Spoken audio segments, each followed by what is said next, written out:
Hey there, for this second episode today of Star Wars Talk as part of one of my few double uploads on this channel, I'll be going over my least favorite moments from Attack of the Clones.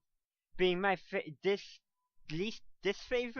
and it's my least favorite Star Wars movie. Being my least favorite, I figured I'd give my least favorite moments from it as well as my favorite moments, which I did earlier today. The link to that video will be in the description. If you want to see me do this for the other Star Wars movies, let me know in the comments and I'll be sure to get to them. But now let's actually begin. Some of my least favorite scenes, and I would say there's a lot.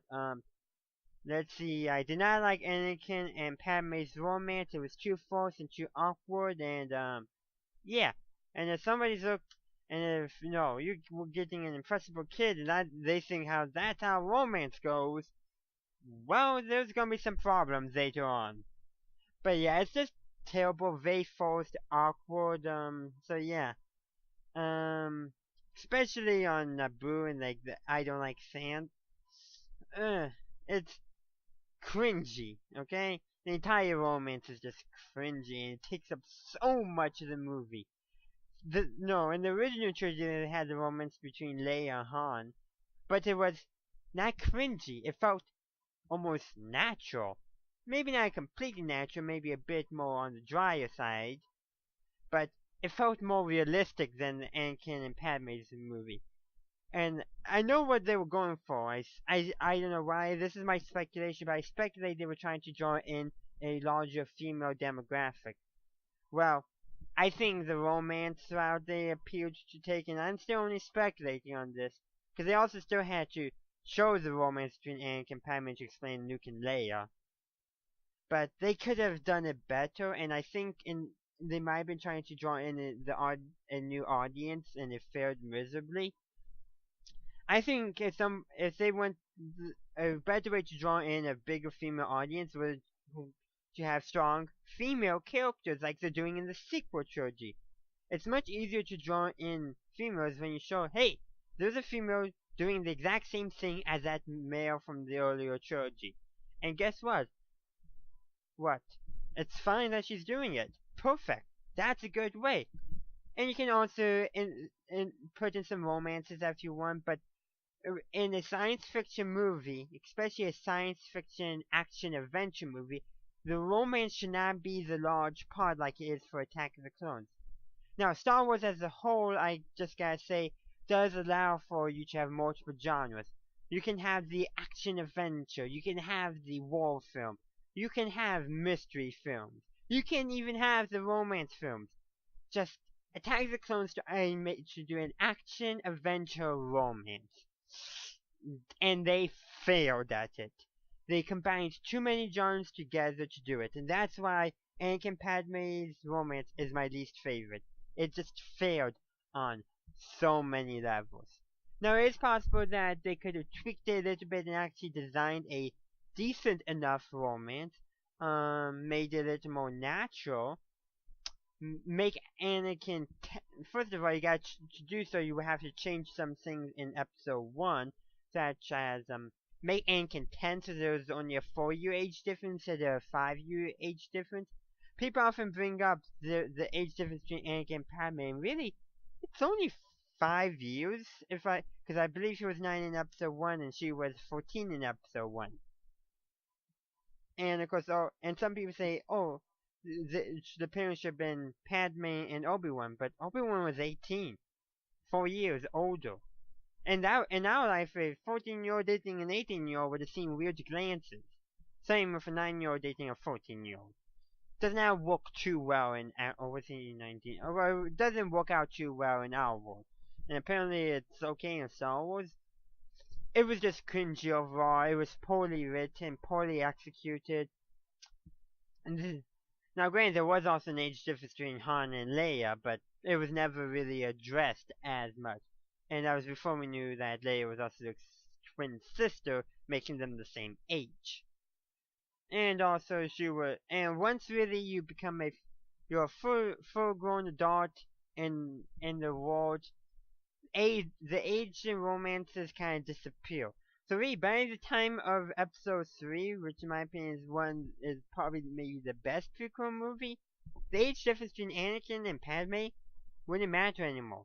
And really, if a 30-year-old and 35-year-old dating and get married in real life, we wouldn't bat an eye at it. It's only because of the younger age is it cringy, which is kind of interesting how that works. And I know I'm kind of rambling, but that just shows you how poorly written it was.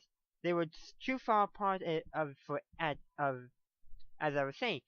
Anakin and Padme were too far apart in age for how young they were. If they were one, if they were 2, 3, even 1 year closer in age, it wouldn't have been as cringy. The easiest solution would have been to age Anakin up, and it would have worked. Obviously, that's not the direction they went, but by making that weird cringiness, they failed to execute the romance. And even if they executed it correctly, I think it wouldn't have turned out as well.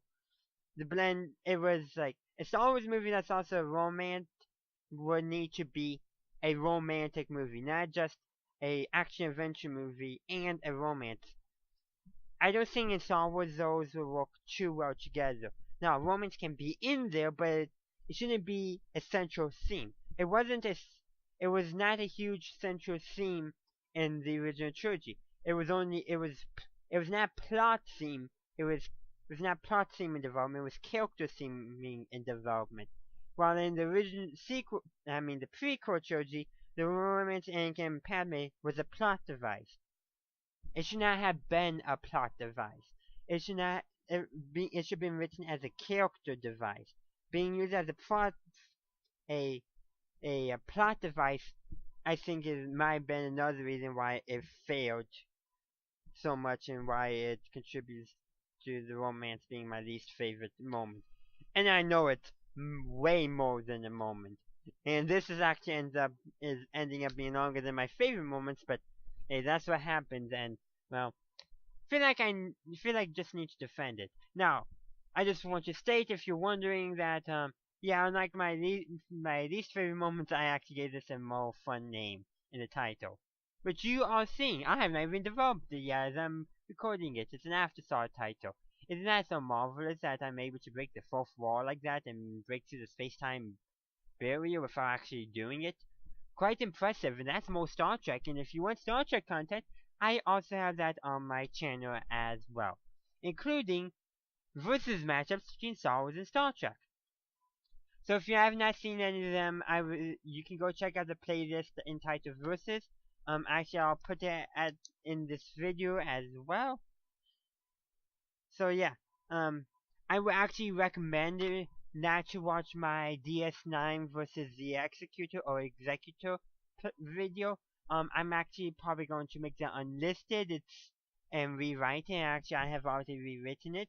The rewritten version won't be out for a couple of months as I write its subsequent sequels, because it's going to be a part of a arcing storyline. So I recommend you either starting with my USS Enterprise NX-01 versus the Millennium Falcon, or the Chimera versus the US Enterprise D Part 1 video.